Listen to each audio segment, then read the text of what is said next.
Hi, this is AJ with another Effortless English podcast. So today is Monday, and I'm here in San Francisco. I'm back in San Francisco. Last week, we were in Texas. We were at a teaching conference, and the leader of the teaching conference was Blaine Ray. And first, I just want to say some nice things about Blaine Ray, because he's a super nice person, he's a fantastic teacher, he's a great teacher trainer. He really helps teachers become better and better. And I went, Tomoe went, and Kristen went, and Joe went. We all learned a lot. We will all improve our teaching as a result of going to the conference. So, thank you, Blaine Ray. You are great. See, the next thing that happened last week was that our computers crashed. Oh no. Yes, our website crashed. So what happened? First, we got too many visitors. We got a lot of traffic. People watching the videos and trying to comment all suddenly same time. So that crashed our site. Our website went down. But that's okay. That's not a terrible problem. Usually you can recover quickly. But the next problem was that our backup file, our website backup, had a problem. The website host, Bluehost, terrible, don't use them. Bluehost, their backup file was bad. It was corrupt, is what they say, but it basically had some problems. It was broken a little bit. So we could not get the website up again quickly. So finally, our computer engineer, his name is Vic Medcalf, he worked hard, he worked, trying to talk to Bluehost again and again. Finally, he got a good backup file. Then we moved everything to new computers, new servers, and a new web host. Everything expensive, high quality, and professional. So now we are ready for a lot of traffic suddenly. And that's good because Power English is coming soon, our one-day only sale. Unfortunately, we must change the date again.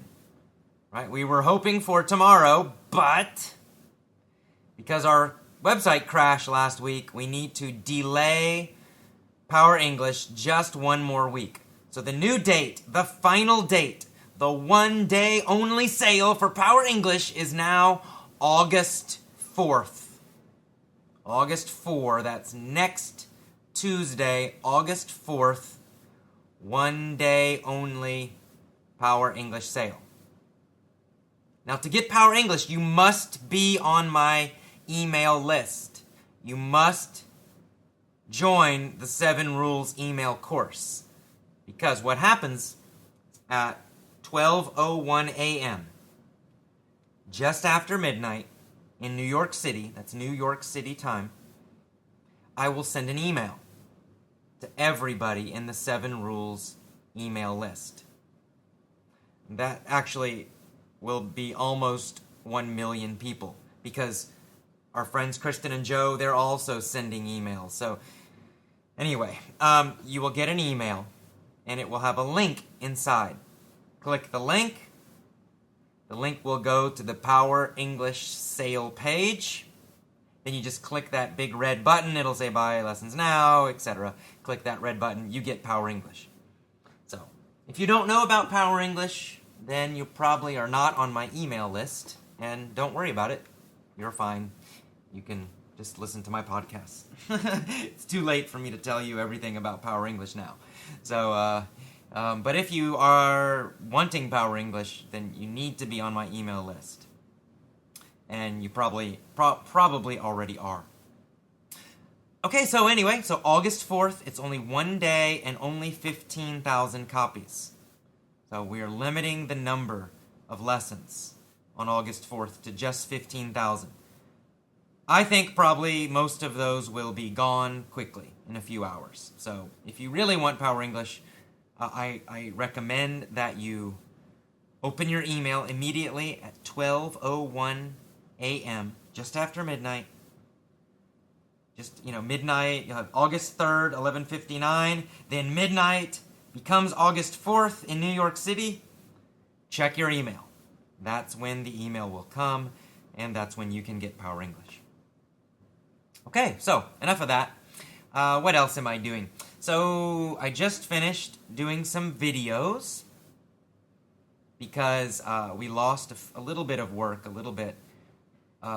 from the website crash, just 3 days.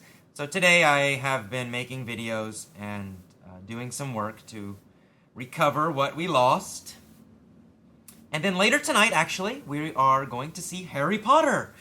We're going to see the new Harry Potter movie. It will be Kristen and Todd, my good friend Todd. I don't know if Joe's going to go. But you guys know Kristen's from Learn Real English. Todd is just a good friend of ours. And of course, Tomoe and I. We're all going to see the new Harry Potter movie. Yay! And I have never read the Harry Potter books, so I don't know what happens in this story. So the movies are fun for me. When the new movies come, I have no idea what's going to happen. So I enjoy it. Maybe someday I'll read the books. So anyway, that's it. I guess that's the big update. So the computers are working again. We have a totally new system. Very professional and expensive, unfortunately, but that's okay. Very professional. We are ready for a lot of traffic now. We are growing fast, and now we're ready. We are ready for almost 1 million people, possibly, to come and try to get Power English. Power English, the one-day only sale, is now August 4th, next Tuesday. New York City time, it's just after midnight, 12:01 a.m. Just after, just when August 4th begins, the first minute, that's when Power English starts. Check your email then. And finally, we're going to see Harry Potter tonight.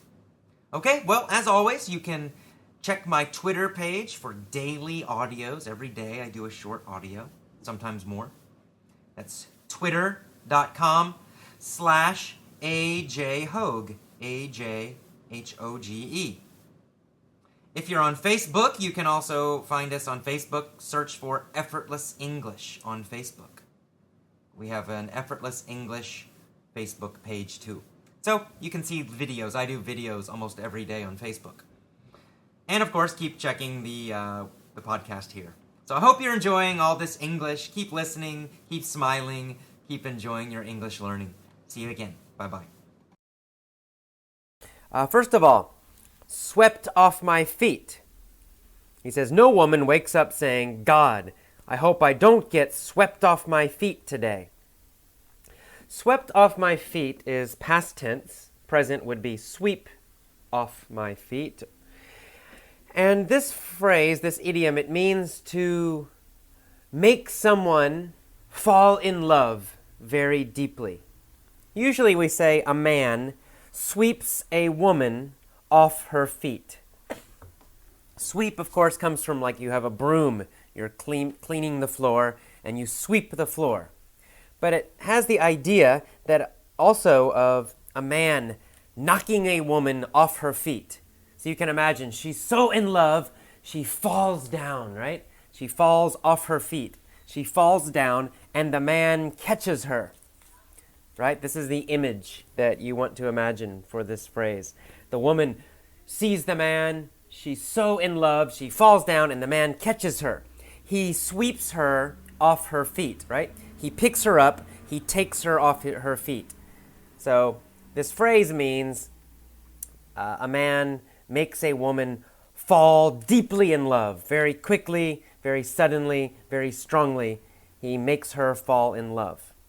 So he's saying, no woman wakes up saying, in the morning, I hope I don't, negative, I hope I don't get swept off my feet. Which means every woman does want to be swept off her feet, according to this character. He thinks every woman loves romance. She might say she does not, but really she wants love. That's the meaning of that sentence. All right, and then the next little line, he says something like, Now, she might say, this is a really bad time for me. Or something like, I just need some space. We've had this before. I need space. If you say this in a relationship, if you're talking about dating, I need space means I need time alone. I don't want to be with you, right? I don't want to be with a boyfriend. I don't want to be with a girlfriend. I need time alone. I need to be away from other people. I need space. I need space. And in the next line, he said she might say, I'm really into my career right now. These are excuses a woman might use. I'm really into my career. To be into something, really into something, means you're really interested in it, or you're really focused on it, or you're really concentrating on it. So I'm really into my career right now means I'm really focused on my job right now. And these are all examples of excuses that a woman might use. If you want to ask a woman on a date, you want to date her, you say, I like you. And she uses these excuses. I need some space. I'm into my career. It's a bad time for me. These are excuses that women use when they don't want to date a man. All right. So then we go on. He says 60% of all human communication is nonverbal. Nonverbal, of course, means not verbal. And verbal means speech, right? Speaking. So nonverbal means without speaking. 60% of all human communication is nonverbal. It means you communicate with your body language. What your face and your body show 60% of the information. 30% is your tone. Tone means intonation. It means how you say something, not the words, but the way you say it. And then he says, so that means that 90% of what you're saying ain't coming out of your mouth. Ain't is casual English. Don't use it for writing. But in speech, it's okay. Ain't means am not, or are not, or is not. You can use it for all of those. Ain't, am not. In this case, it means is not. Ain't coming out of your mouth, is not coming out of your mouth. All right, and then next we see the word wanna. Of course she's going to lie to you. She's a nice person. She doesn't want to hurt your feelings. Wanna is kind of casual speech. It means want to. She doesn't want to hurt your feelings. She doesn't want to hurt your feelings. Hurt your feelings means to hurt someone's feelings, means to make them feel sad, make them feel upset, make them feel hurt. Right? So if a nice woman, if you ask her, oh, I like you, go on a date. Well, she's nice. She doesn't want to hurt your feelings. She doesn't want you to feel sad. So she lies. She says, oh, I'm sorry, I'm busy. Or I have a boyfriend, or something like that. So you don't feel so bad. She's trying to be nice. That's why she's lying. That's what Hitch is saying. Hitch is the name of the character in this beginning scene of the movie. Okay, and he says, luckily, the fact is, just like the rest of us, even a beautiful woman doesn't know what she wants until she sees it. And that's where I come in. That's where I come in means, it's a common phrase, a common idiom. It means that's where I start, or that's where my job begins, or that's what I'm going to help you with. That's where I come in. It means that's when I should come in and start helping, right? She doesn't know you yet. She doesn't know what she wants. So he's going to help her figure out what she wants. He's going to come in and help the woman understand and realize what she wants. That's where he comes in. That's where he will start doing his work. He says, my job is to open her eyes. To open someone's eyes means to make them understand, right? I will open your eyes. It means I will make you understand. I will help you understand. I will help you realize the truth. I will help you see the truth. That's what open your eyes, open their eyes, open her eyes means. Okay, then you hear her. There's a woman in the in the beginning scene, she says, "Toby, oh my God, is this what you're looking for?" It's her dog. Toby's the name of her dog.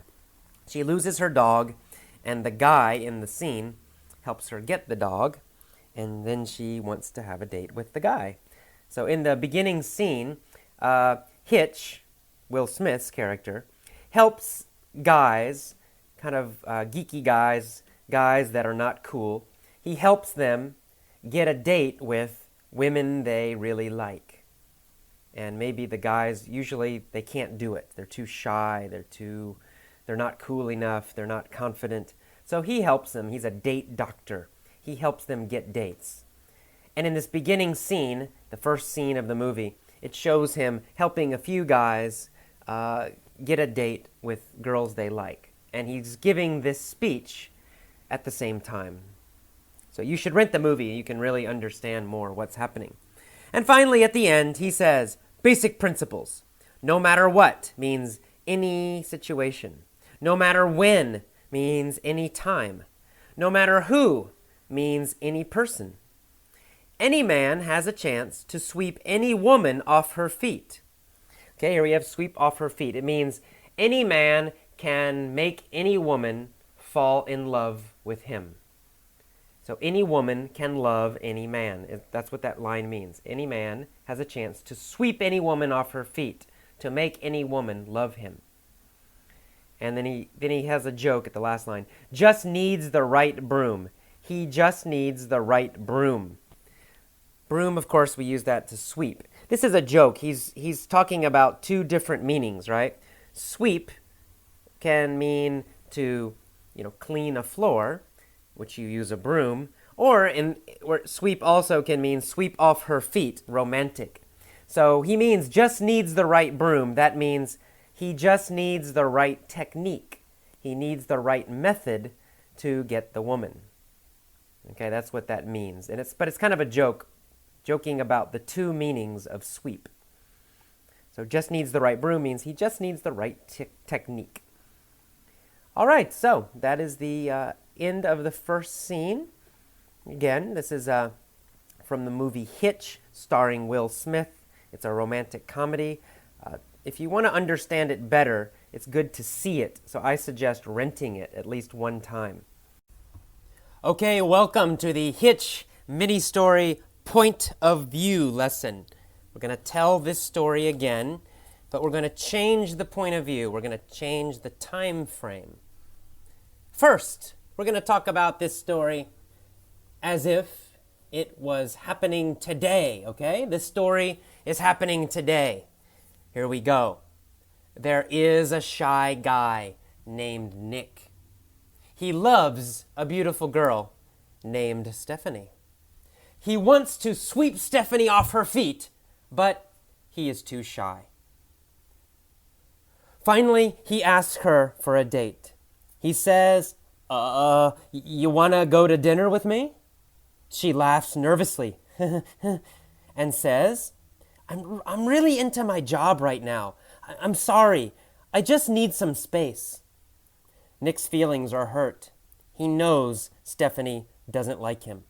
But he says to himself, I ain't gonna take no for an answer.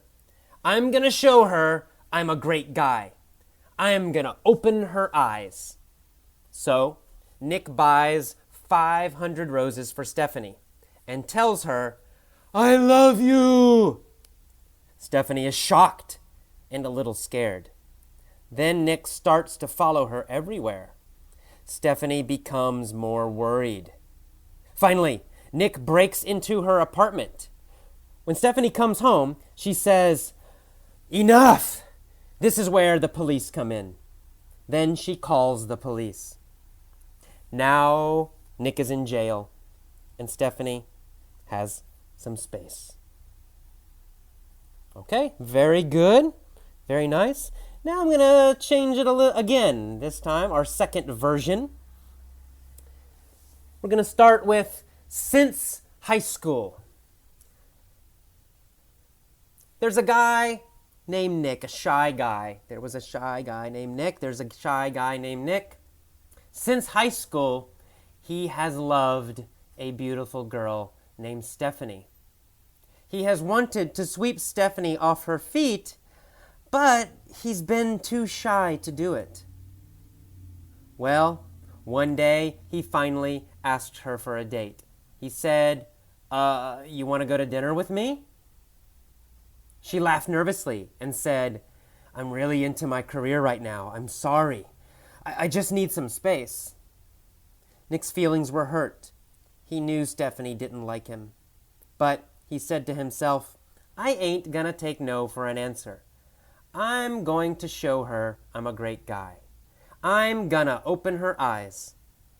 So Nick bought 500 roses for Stephanie and told her, I love you. Stephanie was shocked and a little scared. Then Nick started to follow her everywhere. Stephanie became more worried. Finally, Nick broke into her apartment. When Stephanie came home, she said, Enough. This is where the police come in. And then she called the police. Now, Nick is in jail. And Stephanie has had some space for many years. Okay, good. So you see in that one, the middle part of that story, most of it was the same as the original, right? Because we're talking about specific events, specific experiences in the past that are finished, totally done. However, in the beginning, you could say there is a shy guy named Nick, because he's still alive. Or you could say there was a shy guy named Nick, either one. But then the rest of it, we say, he has loved a beautiful girl named Stephanie for a long time, since high school. So he started loving her in high school. He still loves her now. He has wanted to sweep Stephanie off her feet. Since high school, he's wanted to do that. And up until now, he has wanted to sweep her off her feet. He's been too shy. So he's been too shy from high school until now. He's been too shy. But then something changed one day, right? Now we switched because it's a specific event that is over. And at the end, I say, Stephanie finally has had some space from him, right? So it means after that event, after he went to jail, she got space, and she's continued to have space until now. All right, very good. Let's do the next version now. We're going to talk about a movie idea. This is a movie idea. I have an idea for a movie. A movie I will make. I will make this movie next year. Okay? Here's my idea for the movie next year. There will be a shy guy in this movie. There will be a shy guy named Nick. And he will love a beautiful girl named Stephanie. He's going to want to sweep Stephanie off her feet, but he will be too shy. However, one day he will finally ask her for a date. He will say, you want to go to dinner with me? She's going to laugh nervously. And she's going to say, I'm really into my career right now. I'm sorry. I just need some space. Of course, Nick's feelings will be hurt because he's going to know that Stephanie really doesn't like him. But he will say to himself, I ain't gonna take no for an answer. I'm going to show her I'm a great guy. I'm gonna open her eyes. So then Nick will buy 500 roses for Stephanie. And he's going to tell her, I love you. Stephanie will be shocked and a little scared. Then Nick is going to start following her everywhere. Stephanie's going to become more and more worried. Finally, Nick will break into her apartment. When Stephanie comes home, she will say, Enough! This is where the police come in. Then she's going to call the police. Finally, Nick will be in jail, and Stephanie will have some space from him. Okay, there you go. So, of course, now that was talking about the future. Hello, and welcome to the commentary for the Hitch introduction. Let's get started. Hitch is a great movie, by the way. It's a really nice movie. It's a romantic comedy. It's funny, starring Will Smith. And I have used Hitch many times in my classes in San Francisco. I will use the whole movie, not just one scene, but I will teach the entire movie little by little. And what I do, it's called the focal skills movie technique. But it sounds great, but it's really quite simple. I show one scene of a movie, maybe 2 minutes, maybe 1 minute. And I show it normal speed, then I go back. Then I show it again, and I pause, and I explain new vocabulary, slang, and idioms. Then I go back again. Then the third time, I turn the sound off. And then I play part of a scene, I pause, and I ask the students questions about the movie. I might say, what's happening here? Describe this character. What do you think he is thinking? Why is he doing this? What is this person doing? Describe the place where they are at. What are they saying to each other? Anyway, I ask a lot of questions about what's happening in the movie. Then, after we finish that 3 times, I go to the next scene, and we do the same thing again. So one movie usually takes a few weeks to show. But it works really well. It's very, very popular. My students love it. It's the most popular thing I do in my class. And so I started thinking, okay, this is really popular. Students love it. How can I do this on Effortless English? It's more difficult. I can't show you the movie on Effortless English. But I thought maybe I could record scenes from the movie, the audio, and then I could use that for the basic lesson. And then I could make vocabulary lessons and mini-story lessons to help you understand that movie scene.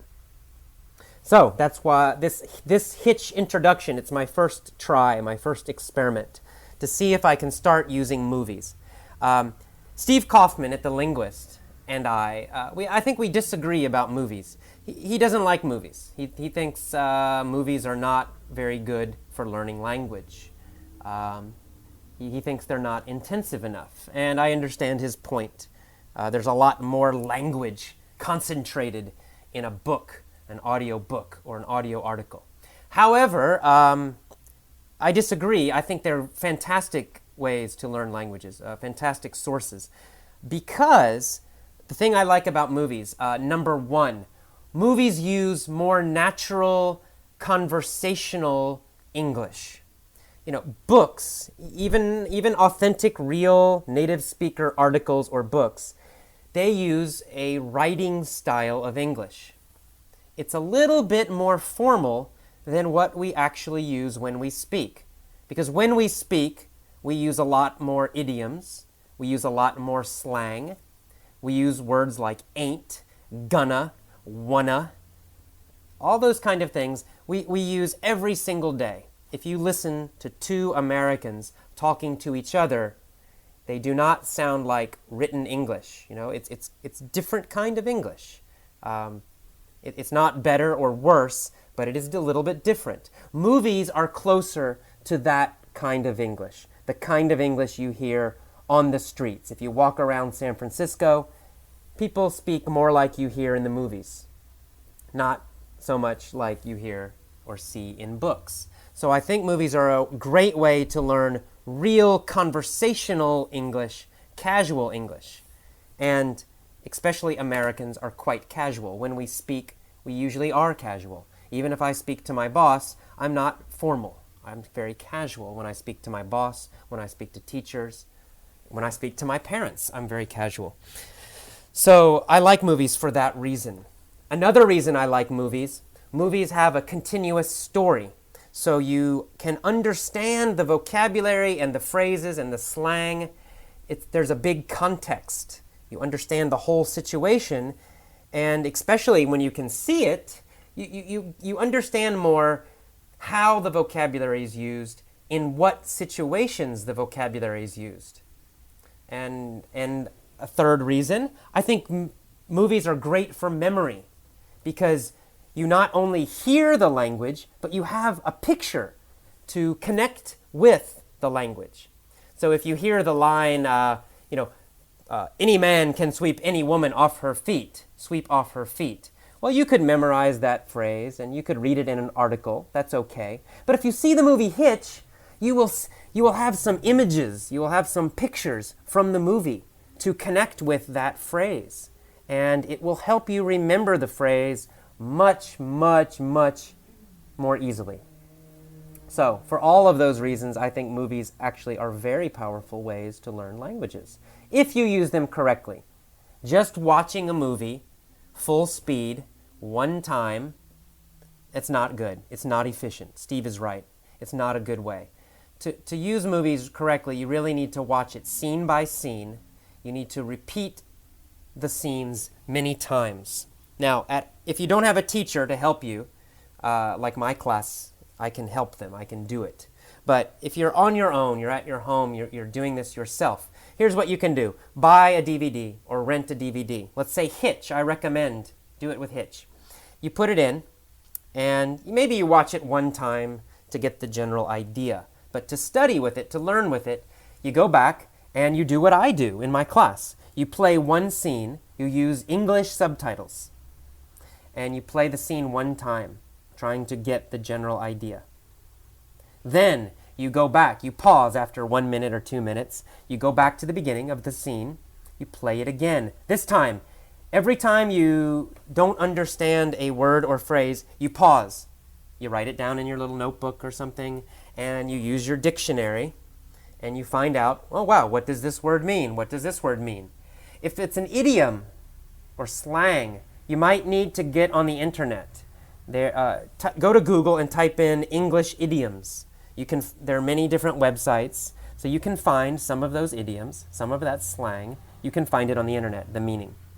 So you go through the scene little by little, right? Step by step, finding all the new words and phrases and slang and idioms that you can find. If you can't find something, just don't worry about it. Just forget it. Keep going. Just get as much as you can. After that, go back again. Watch the scene one more time. This time, you should understand more.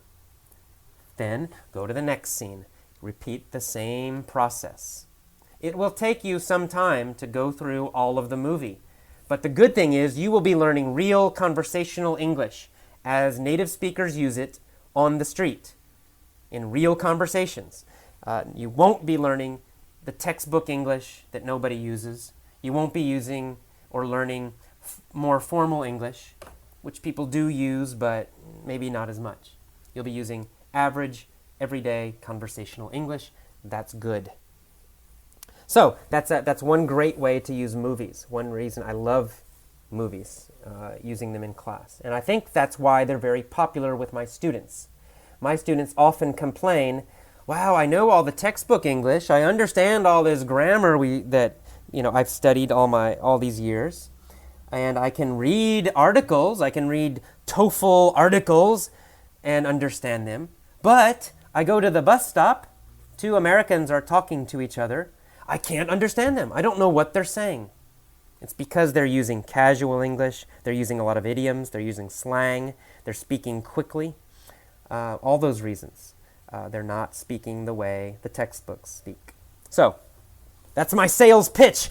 Use movies.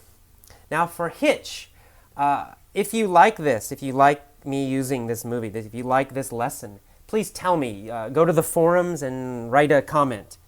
Just tell me, AJ, please use more movies. If you tell me that, if members tell me they want movies, I will do this more. Maybe I'll do the next scene in Hitch. Maybe I'll go through most of Hitch, scene by scene, and do lessons for each part. And eventually you could do the whole movie this way. So if you like that idea, please tell me. If no one tells me, I might not do it, because it is a lot of work. I want to make sure that you like that. But one important part of this is that you need the pictures, right? Just listening to the audio is okay, but you really should watch the movie at least one time. So to get the most power from this lesson, please go rent the movie Hitch. Okay, the movie name is Hitch. The star is Will Smith, the actor. Rent the movie at least one time. Then, when you hear the audio from Effortless English, you can remember some of the pictures. You can remember what's happening in the story because you saw the movie. So it's very important to go get this movie and watch it. It will be much better than just listening to Effortless English only. If you watch it first, then the lessons will be more powerful for you. Okay, finally, I have one more suggestion for you for using movies.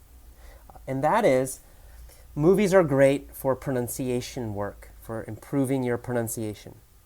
In fact, with my private students, I use movies all the time to help them with pronunciation. In fact, I use this speech at the beginning of Hitch. I've used it many, many, many times.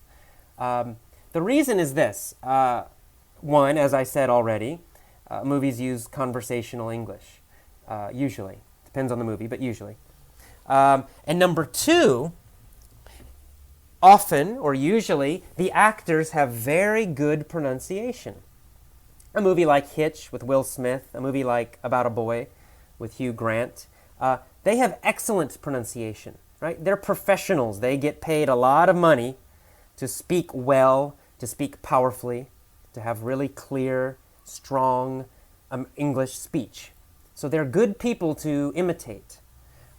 Imitate Julia Roberts, imitate Will Smith, imitate Hugh Grant. If your pronunciation is like theirs, you will sound fantastic. So I like using these movie scenes for pronunciation. Here's what you do. Use the audio from this lesson, Hitch intro audio, the MP3, the original from the movie. And first listen to it many times, over 1 week, 2 weeks, listen to it until you understand it easily. Then start pausing. After every sentence, pause and repeat the line, repeat the sentence. Try to copy Will Smith's pronunciation exactly. When I say exactly, I mean copy his pauses. Where does he pause? Where does he stop? Where does he speak quickly? Which words go together quickly? Which words are separated by a pause? Copy his intonation. When does he go up? And when does he go down? Copy his loudness, his volume. When does he speak more loudly? When does he speak more quietly? Copy his emotion. When is he sounding like he's a little bit funny? When is he sounding like he's serious? Copy all of those things. And of course, copy actually the words, how he says the words. But all those other things are very, very, very important. You will need to do this. Well, you could do this every day for 1 year. You could probably do this every day for 10 years. But do it over a long period of time. Each time, you will get better and better. It's slow. Pronunciation takes some time. It takes a lot of repetition. It takes a lot of careful listening. It's not fast and easy, I'll be honest, it's not. But if you can do it, little by little, and if you use something like from a movie, it's a little more interesting, I guarantee your pronunciation will improve. It will get much better. My students that I work with, my private students, when they do this, when they use Hitch, for example, to practice pronunciation, it's amazing. Over a few months, 3, 4, 5 months, their pronunciation is so much better. So please try this. It will help you a lot. All right, that's the end of my comments. I guess this is mostly a commentary that contains a lot of suggestions. I'm trying to suggest to you different ways to use movies to study and improve your English.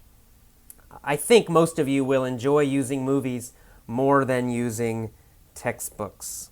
And maybe more than articles, I don't know. Depends on each student. Alrighty, I will see you next time. And remember, if you like me using the movies, if you want me to use more movies, then please write a comment in the forums. Alright, I'll see you next time. Bye-bye. Hi, this is AJ Hogue, the director of Effortless English. Today, for this podcast, I'm just going to talk spontaneously. Because several of our Effortless English members have asked me to do more spontaneous podcasts. A podcast where I just talk and talk with no plan. Just free, spontaneous English. Because lately I've been doing a lot of a little more formal podcasts where I write something first and then I read it, and you can read it on my blog. And that's useful for you because some people can't understand just the audio, so it's helpful if they can also read the text. But a lot of other people would like to hear more spontaneous, just very casual, quick, kind of normal speech. So that's what I'm going to do today. So today I'm just going to talk about my life a little bit, what I'm doing right now here in San Francisco in May. So as some of you know, Tomoe, my wife, and I, we were traveling in Asia this winter. Pretty much most winters we go to Asia, usually to Thailand and sometimes to other countries as well. And we did our first really nice effortless English mini seminar or demonstration, really. It was a free demonstration. So it was a 5-hour event. And in this event, we had a lot of Thai people, of course, came to the event, and a few Filipino people, actually. And they came to the event, and I talked to them about the effortless English system. So I really taught them the complete effortless English system. Exactly which techniques they can use to learn English with my system. And I explained why I use these techniques. I talked about some of the research that supports these techniques, some of the results that come from these techniques. And then I did a sample live mini story lesson and a sample live point of view lesson. And if you get the chance to see me live, to come to a demo or to a seminar, you should, because the mini stories and the POV point of view lessons that you buy from me, they're fantastic. They're great. They're a fantastic way to learn English at home, on your own, independently. However, a live class, a live lesson is even more exciting. I try to be very energetic, very exciting when I record the lessons. But when you have a room with 20 people or 50 people or 300 people or 500 people, and I'm teaching, and my teaching style is very energetic, and I do not let students sit quietly doing nothing. No.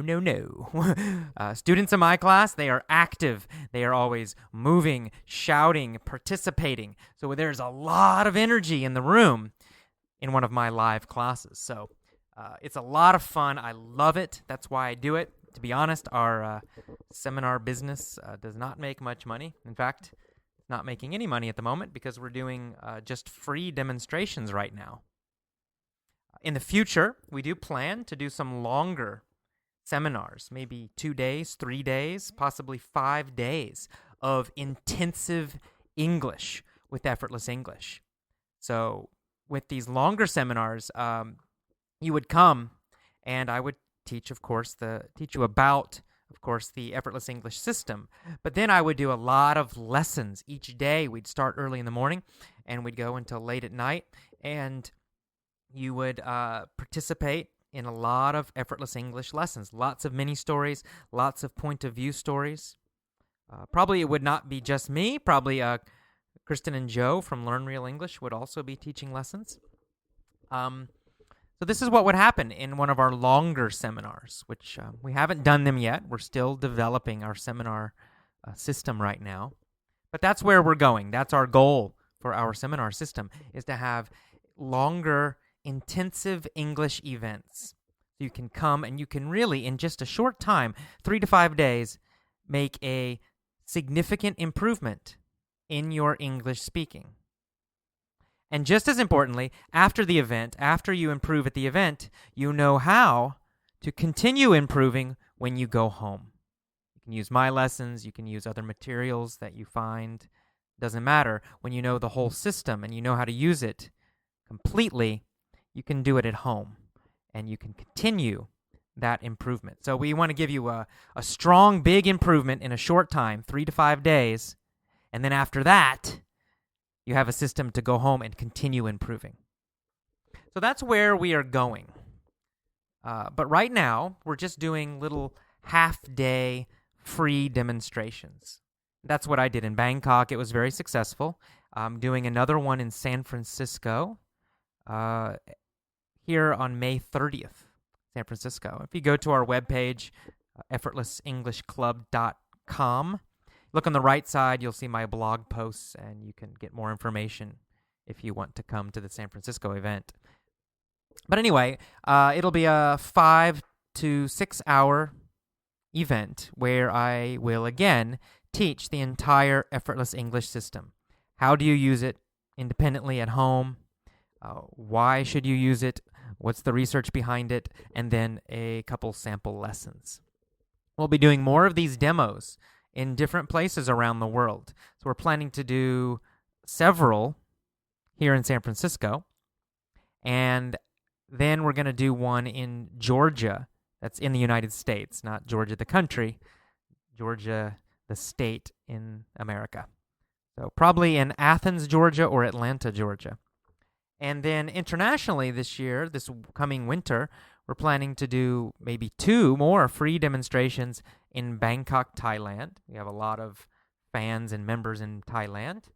And one in Osaka, Japan, and probably one in Tokyo as well. In addition, we're thinking about maybe doing a demonstration in Bangalore, India, and possibly one somewhere in Europe this year. But those are not definite yet. We're still thinking about them. We would need some help from people in those countries to organize them. So that's our plan for upcoming demonstrations and seminars.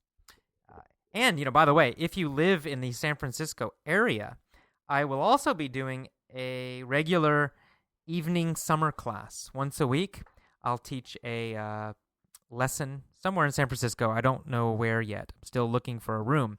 But anyway, each week, students will come. I will teach a new lesson, and then I'll record the lesson so the students will have that recording. So for the next 6 days, they'll listen to that lesson many times. Because as you know, we have a deep learning system. You don't just listen to something one time, you listen a lot of times.